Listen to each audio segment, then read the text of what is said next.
start to tell a little bit about yourself? You want me to start telling about myself? Well, my first memory was when I was 3 years old, and I was told by my mother that the Pope was dying. I don't know which Pius it was. And I was very upset about it, and I was crying, and then I had a terrible fever, and I was in delirious. That's a strange thing to happen. Then the other thing that I remember was my childhood on a farm in Italy, and really I was baptized. Louder? Do you want me to talk louder? No, that's no problem, but when you touch the cord... Ah! Oh, yes, yes, can't do that. And I was basically baptized and raised in the summer residence of the nephew of Pope Urban VIII.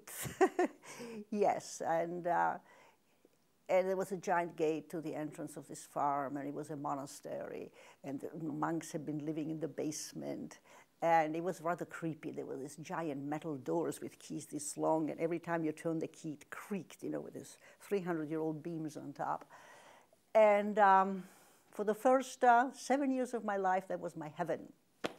I played with cats. I was writing letters to Santa Claus and to God because my mother told me that, you know, Santa Claus basically was part of God. And of course, if God can do things out of nothing, so could Santa Claus also. So sometimes I would break the German Christmas tree ornaments that my German grandmother had sent. I didn't feel any guilt because I knew that Santa Claus could bring me another one. And it was a wonderful life in which I was in contact with the whole world. And then one night, in the middle of the night in November, and I believe it was 1943 or 44, we had a German command that had taken over the house, and Kesselings, you know, armies were there. My mother was German, and we were escorted actually to Rome because Rome had become open city, and the NCO front was in full action with Clark's army and Kesseling's army. And there was an airport in which the flames were gushing up beautifully. Whenever we went to walk, we could see the flames coming up. That didn't really bother me one bit. You see, I used to go as a child and roam between the rows of vines, of grapes, and there were all these wonderful pieces of marble there, you know, and mosaics. And I knew that they belonged to the villas of the Romans who had been there before us. So, you know, I would pick up all this stuff, and I'd pick up so much of it, we actually lined a fountain out of it. So I thought, you know, if the house were to be bombed, this could be very exciting, because then I can find all the stuff that was into the house, and there would be a giant search. Well, since the nice Germans were concerned about us, and my mother was, in the middle of the night, we were escorted to Rome. And it was dark. It was the apartment of my grandmother. There was a giant mousetrap on the kitchen table. It was a marble table on which I was actually born. And all of a sudden, you know, my pet rabbits were with me and my cat. And that was really the beginning of a period in which I wasn't going to school. I was being told that my mother was going to hell because she was going every day to the farm to try to have the Germans put the anti-aircraft guns in the olive grove and not around the house.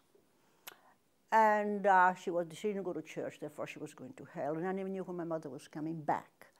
She was my teacher, so I didn't go to school, and I really withdraw within myself.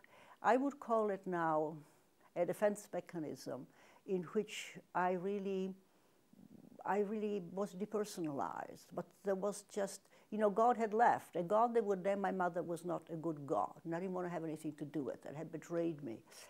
And I would be at night in my bed, and I would stick a sheet inside my mouth, and I would cry so nobody would hear me.